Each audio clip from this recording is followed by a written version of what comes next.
Ini saya akan mencoba menjelaskan sedikit tentang studi kitab hadis Nusantara. Jadi yang akan dikaji adalah kitab Tangkihul Qaul Hasis karya Syekh Nawawi Al-Bandani dan Al-Minhah Al-Khairiyah karya Syekh Mahfud At-Tarmasi.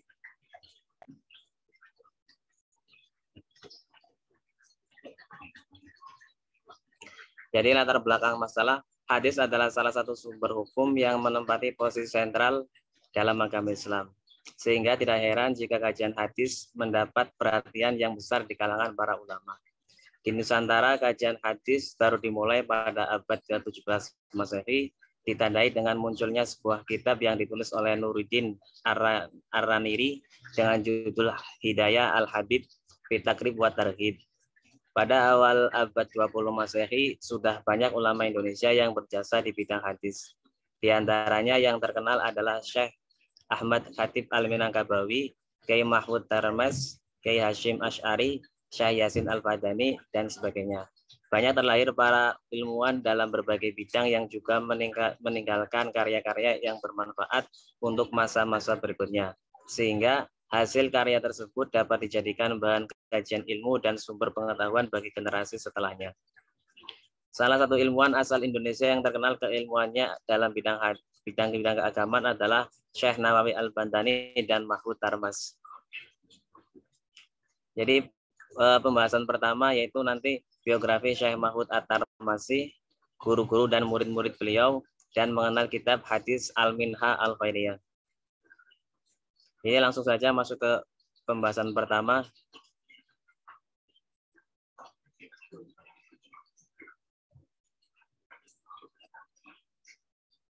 Nama lengkapnya adalah Muhammad Mahfud bin Abdillah bin Abdul Manan bin Diponegoro At-Tarmasi Al-Jawi. Beliau dilahirkan di Termes, Pacitan, Jawa Timur pada tanggal 12 Jumadil Awal tahun 1285 Hijriah. Beliau wafat di Mekah pada awal bulan Rajab pada malam Senin tahun 1338 Hijriah dalam usia 53 tahun. Dan dimakamkan di Maqbarah Al-Ma'la yang bertepatan dengan tanggal 31 Agustus 1842 Masehi. Nisbat At-Tarmasi pada nama beliau merupakan penisbatan pada tempat asal kelahiran beliau, yakni Desa Tremas, Jorsari, Pacitan, Jawa Timur. Kemudian guru-guru dan murid-murid At-Tarmasi.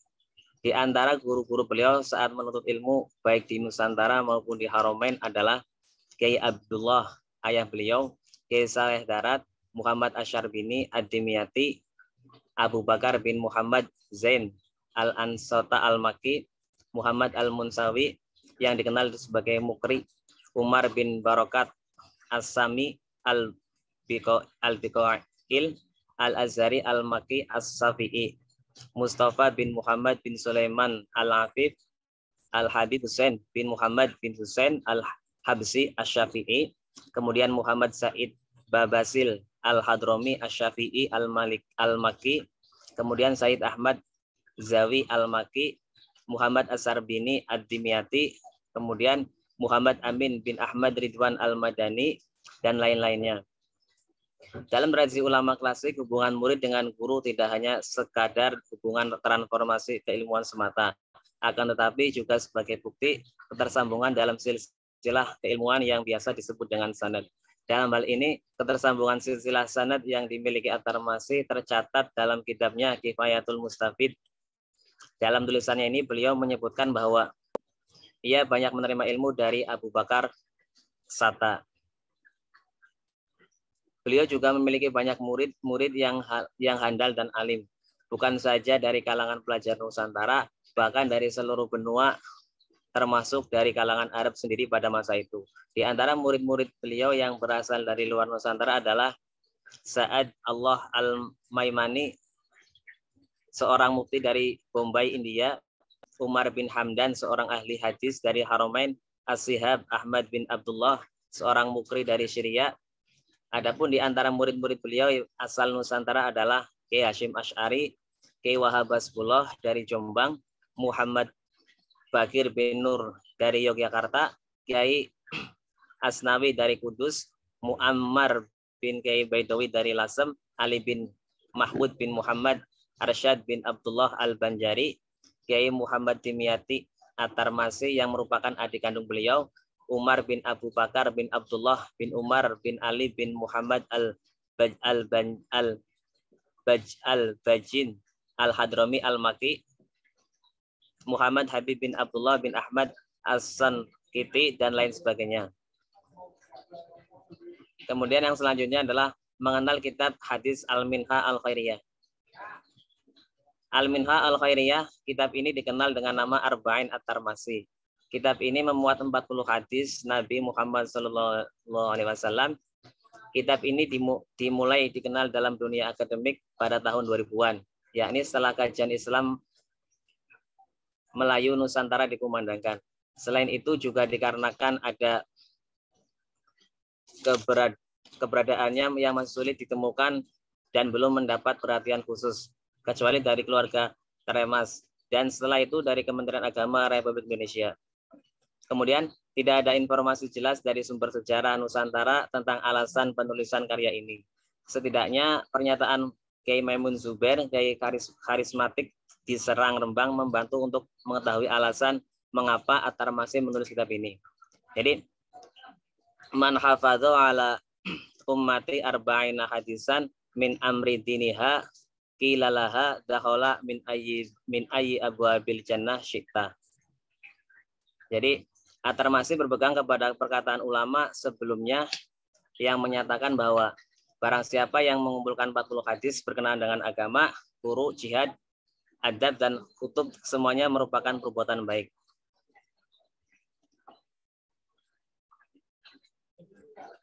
Kemudian dalam penulisannya, At-Tarmasi secara jelas menuliskan semacam tema atau judul sebelum menuliskan matan hadisnya. Misalnya Al-Hadis As-Sani awalu Sahih Al-Bukhari, atau Al-Hadis As-Sani awalu As-Sahih Al-Muslim, dan seterusnya. Demikian pula ketika ia merujuk pada kitab lainnya, misalnya disebutkan sebagai judul Al-Hadis As-Sani Al-Awalu min Sulusayil Al-Bukhari. Dari kesemuanya itu terkumpul 40 hadis Nabi. Sistematika penulisan kitab hadis Arba'in At-Tarmasi memiliki keunikan tersendiri daripada kitab-kitab hadis lainnya. Sejumlah 40 hadis yang termaktub di dalamnya diklaim oleh At-Tarmasi memiliki status hadis musalsal, yakni memiliki ketersambungan perawi hadis dengan disertai metode penyampaian yang sama dengan guru-gurunya. Kemudian hadis-hadis yang dipilih oleh At-Tarmasi memiliki keterkaitan antara satu dengan lainnya, sehingga di sana terdapat relasi antara hadis yang dapat membentuk satu wacana dalam konteks keislaman Indonesia. Untuk memudahkan, maka perlu upaya mengklasifikasikan atas tema-tema hadis Arba'in ke dalam tema-tema besar. Dalam proses pengklasifikasian didapatkan beberapa tema pokok hadis Arba'in Tarmasi yang meliputi akidah, ubudiyah, muamalah, dan siyasah. Keempat hal itulah yang menjadi pilar-pilar penting dalam realitas kehidupan masyarakat Muslim Indonesia. Jadi, yang pertama, teologi. Sejak abad 12 hingga 16 Masehi, dunia Islam sedang berada dalam kekuasaan kolonial yang mengakibatkan umat Islam berada dalam kekuasaan kolonial yang mengakibatkan umat Islam berada dalam dunia intelektual yang nyaris terjun bebas dan redup. Akibatnya diracuni bid'ah dan taklid. Itu yang pertama, yang pokok pembahasan tentang teologi. Yang kedua, ubudiyah. Jadi ubudiyah merupakan hal penting dalam perjalanan hidup setiap individu. Karena itu At-Tarmasi sengaja memasukkan banyak hadis mengenai tata cara beribadah, mulai dari bersuci, sholat, perawatan jenazah, dan lainnya. Tujuan utamanya adalah agar masyarakat, terlebih kaum santri, berhati-hati dalam urusan ibadah supaya bisa diterima Allah Subhanahu wa Ta'ala. Yang selanjutnya adalah siyasah. Jadi yang dibahas At-Tarmasi dalam kitabnya tersebut banyak membahas tentang peristiwa Khaybar, di mana peristiwa Khaybar tersebut digambarkan dengan kondisi Nusantara saat itu dalam tekanan penjajah. At-Tarmasi dalam menghimpun hadis-hadis tersebut mempunyai maksud untuk menumbuhkan semangat berjuang masyarakat Nusantara, terutama kalangan para santri yang menjadi sasaran peserta pertama dalam penyampaian hadis tersebut. Kemudian yang selanjutnya adalah muamalah. At-Tirmidzi banyak sekali menyinggung mengenai muamalah, merupakan strategi At-Tirmidzi dalam mendoktrin masyarakat, khususnya kaum santri, dalam berperilaku supaya terlahir jiwa-jiwa yang peduli atas kemanusiaan. Etika menjadi sasaran utama At-Tirmidzi dengan tujuan untuk membina masyarakat yang berakhlakul karimah. Jadi itu tadi pembahasan pertama, yaitu pembahasan dari kitab At-Tanqihul Qaul. Kemudian pembahasan kedua adalah Syekh Nawawi Al-Bantani. Jadi nanti akan meliputi biografi Syekh Nawawi Al-Bantani, guru Syekh Muhammad Nawawi Al-Bantani, dan mengenal kitab hadis Tanqihul Qaul.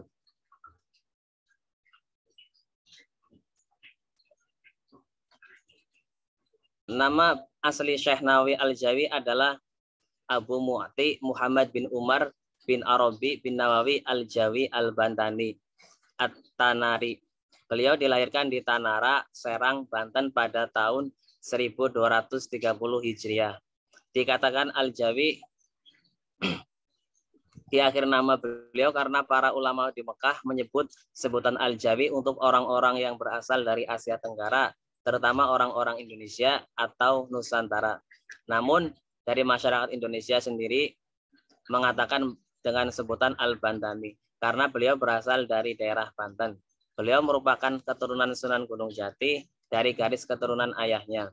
Ayahnya bernama Kiai Umar bin Kiai Arabi bin Kiai Ali bin Kiai Jamad bin Kiai Janta bin Kiai Maksum bin Ki Maswi bin Tajul Arsy atau Pangeran Sunyararas bin Sultan Hasanuddin bin Sunan Gunung Jati. Guru-guru Syekh Nawawi Al-Bantani.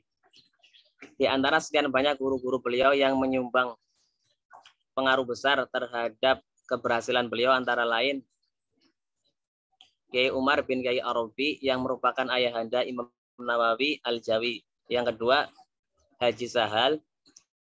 Yang ketiga, Raden Haji Yusuf, Syekh Said Ahmad An-Nahrawi, Syekh Said Ahmad Dimyati, Syekh Said Ahmad Zaini Dahlan, Syekh Muhammad Khatib Al-Hambali, Syekh Abdul Ghani Bima, Syekh Yusuf Sumbulawani, Syekh Abdul Hamid Ad-Dastani, Syekh Khatib Sambas. Kemudian di antara para santri atau murid-murid Syekh Nawawi Al-Jawi, baik yang menjadi pengajar di Masjidil Haram maupun yang kembali ke daerahnya, yaitu yang pertama Syekh Zainuddin bin Baidawi As-Sumbawi berasal dari daerah Sumbawa, Syekh Abdul Ghani bin Subuh Al-Bimawi berasal dari daerah Bima, Nusa Tenggara Barat, Syekh Abdul Hamid Al-Qudsi, Syekh Ahmad Khatib Al-Minangkabawi berasal dari daerah Minangkabau.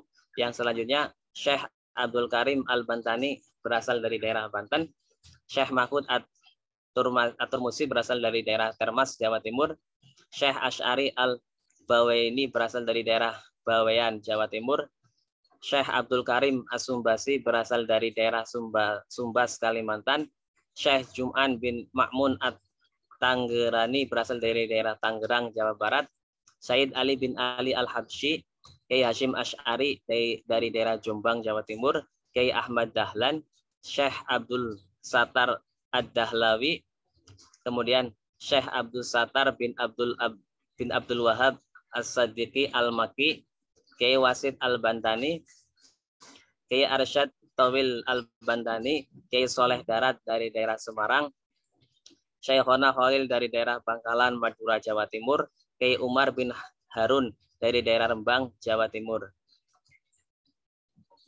Kemudian yang selanjutnya adalah mengenal kitab hadis Tanqihul Qaul.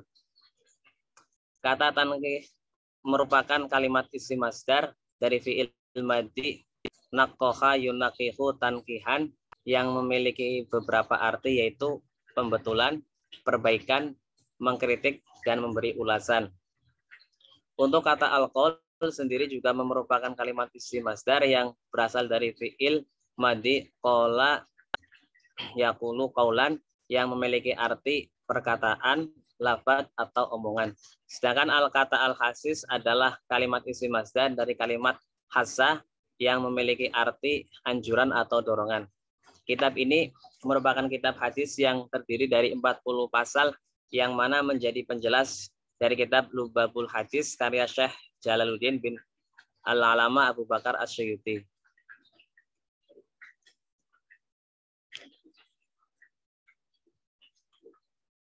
Jadi 40 pasal tersebut yaitu yang pertama keutamaan ilmu dan ulama, yang kedua keutamaan la ilaha illallah, yang ketiga keutamaan bismillahirrahmanirrahim, yang selanjutnya keutamaan salawat atas Nabi Muhammad, yang keenam keutamaan iman, kemudian yang selanjutnya wudhu, siwak, azan, kemudian keutamaan selanjutnya adalah sholat berjamaah, sholat Jumat, kemudian keutamaan masjid, keutamaan bersurban, keutamaan puasa, keutamaan ibadah, kemudian keutamaan ibadah fardu, ibadah sunnah, zakat, sedekah, salam, doa, istighfar, dan yang selanjutnya berzikir kepada Allah Subhanahu wa taala, dan yang selanjutnya juga keutamaan bertasbih, taubat, keutamaan fakir, keutamaan nikah, kemudian yang selanjutnya beratnya zina, beratnya homoseksual, larangan meminum khamr, kemudian keutamaan memanah dan lain sebagainya. Kemudian di dalam kitab Tanqihul Qaul Al-Khasis karya Syekh Muhammad Nawawi bin Umar terdapat nilai-nilai akhlak. Di antaranya yang pertama, nilai yang berkaitan dengan akhlak kepada Allah Subhanahu wa taala. Jadi antaranya yaitu antara lain iman. Jadi ketika seorang yang dalam hatinya sudah ada keyakinan, maka tidak akan ada keraguan yang membuat hatinya tidak tenang. Keyakinan membuat hati seorang menjadi tenang. Kemudian nilai akhlak dengan Allah yang selanjutnya adalah berzikir. Jadi seorang hamba yang mengaku mencintai Tuhannya, pasti dia akan selalu mengingat Tuhannya, dimanapun dan kapanpun. Ibarat seorang pencinta yang selalu terjaga hanya dengan mengingat wajah kekasihnya. Dan sebaliknya, jika seorang hamba tidak pernah sekalipun bahkan membenci mengingat Tuhannya, maka hamba tersebut secara terang membenci Tuhan yang telah menciptakannya. Hal ini seperti hadis Nabi yang dikutip di dalam kitab Tanqihul Qaul Al-Khasis, yaitu tanda mencintai Allah adalah cinta berzikir kepadanya, dan tanda benci kepada Allah adalah benci berzikir kepadanya. Kemudian yang selanjutnya adalah nilai yang berkaitan dengan akhlak kepada Rasulullah. Yang pertama, mengikuti dan mentaati Rasulullah. Orang yang mengaku cinta kepada Allah berarti dia cinta kepada Nabi Muhammad Sallallahu Alaihi Wasallam. Begitu pula cinta kepada ulama dan atqiya, karena Allah mencintai mereka dan mereka pun orang-orang yang mencintai Allah. Salah satu cara mengikuti dan mentaati Rasulullah adalah dengan mengikuti dan mentaati sunnah-sunnahnya. Di antara sunnah-sunnah Rasul adalah yang pertama, keutamaan siwak. Di dalam kitab Tanqihul Qaul Al-Khasis dikatakan bahwa bersiwak merupakan salah satu dari kesunahan atau perilaku yang dilakukan oleh utusan Allah. Oleh karenanya salah satu cara kita untuk mentaati Rasulullah sebagai seorang umat yang mencintainya adalah dengan bersiwak sesuai dengan anjurannya. Yang kedua, keutamaan nikah. Menikah adalah jalan ibadah kepada Allah, mengalir banyak sekali ibadah di dalamnya. Allah menjelaskan dalam Al-Quran bahwa segala sesuatu diciptakan secara berpasangan, yang berarti semua pasti ada jodohnya. Sehingga selama manusia masih hidup tidak usah risau masalah jodoh, karena jodoh itu Allah lah yang mengaturnya. Tinggal menunggu waktu yang Allah pilih itu yang paling tepat. Kemudian yang selanjutnya adalah akhlak yang kepada Rasul. Yang selanjutnya adalah mengucapkan sholawat atas Nabi. Dalam mukadimah kitab Tanqihul Qaul Al-Khasis, Imam Nawawi mengucapkan curahan rahmat dan memohon keselamatan untuk Nabi Muhammad yang merupakan makhluk Allah yang paling utama yang diutus Allah dengan berbagai mukjizat. Curahkan rahmat dan mendoakan keselamatan beliau merupakan cara Imam Nawawi memuliakan dan menghormati Rasulullah. Terdapat banyak sekali keutamaan seorang yang mengucapkan salawat kepada Nabi Muhammad SAW. Salah satu keutamaan mengucapkan salawat kepada Nabi Muhammad SAW dalam kitab Tanqihul Qaul Al-Hasis adalah selain atas nama cinta dan kemuliaan untuk Nabi Muhammad adalah mendapat rahmat dari Allah 10 kali lipat. Kemudian nilai akhlak yang selanjutnya adalah nilai yang berkaitan dengan akhlak keluarga. Yang pertama, berbakti kepada orang tua. Salah satu cara seseorang dikatakan taat kepada Allah adalah dia taat kepada orang tuanya. Dan salah satu cara seseorang dikatakan taat kepada orang tua adalah dengan cara berbuat baik kepada mereka. Cara yang dapat dilakukan seorang anak untuk mewujudkan sikap berbakti kepada orang tua salah satunya adalah dengan mendoakan dan memohonkan ampunan untuknya. Dari sini juga saja sudah bisa melihat banyak keutamaan daripadanya, yakni Allah Subhanahu wa taala akan mengabulkan doa si anak dan memberikan ampunan kepadanya sebab berkah daripada mendoakan dan memohonkan ampun untuk kedua orang tuanya. Dalam kitab hadis Tanqihul Qaul disebutkan ridha Rabbi fi ridhal walid wa sakhatullah fi sakhatil walid. Jadi ridha Allah terletak pada keriduan orang tuanya, sedangkan murka Allah terletak pada kemurkaan orang tuanya. Kemudian yang selanjutnya adalah keutamaan mendidik anak. Anak adalah amanah yang dititipkan Allah Subhanahu wa taala kepada orang tua untuk dibesarkan, dipelihara, dirawat dan dididik dengan sebaiknya. Itulah kewajiban orang tua kepada anaknya. Dengan kata lain, orang tua adalah pemimpin yang bertugas memimpin anak-anaknya dalam kehidupan di dunia ini. Nabi Muhammad bersabda, "Akrimu auladakum fa inna karomatal auladi satrun minan nar." Jadi, hendaklah kamu semua memuliakan anak-anakmu karena sesungguhnya kemuliaan anak-anak itu adalah sebagai penutup di akhirat. Kemudian yang terakhir adalah kesimpulan. At-Tirmidzi menulis kitab dilatar belakangi oleh kondisi masyarakat Muslim Indonesia yang semakin dijauhkan dari sumber ajaran Islam oleh penjajah Belanda.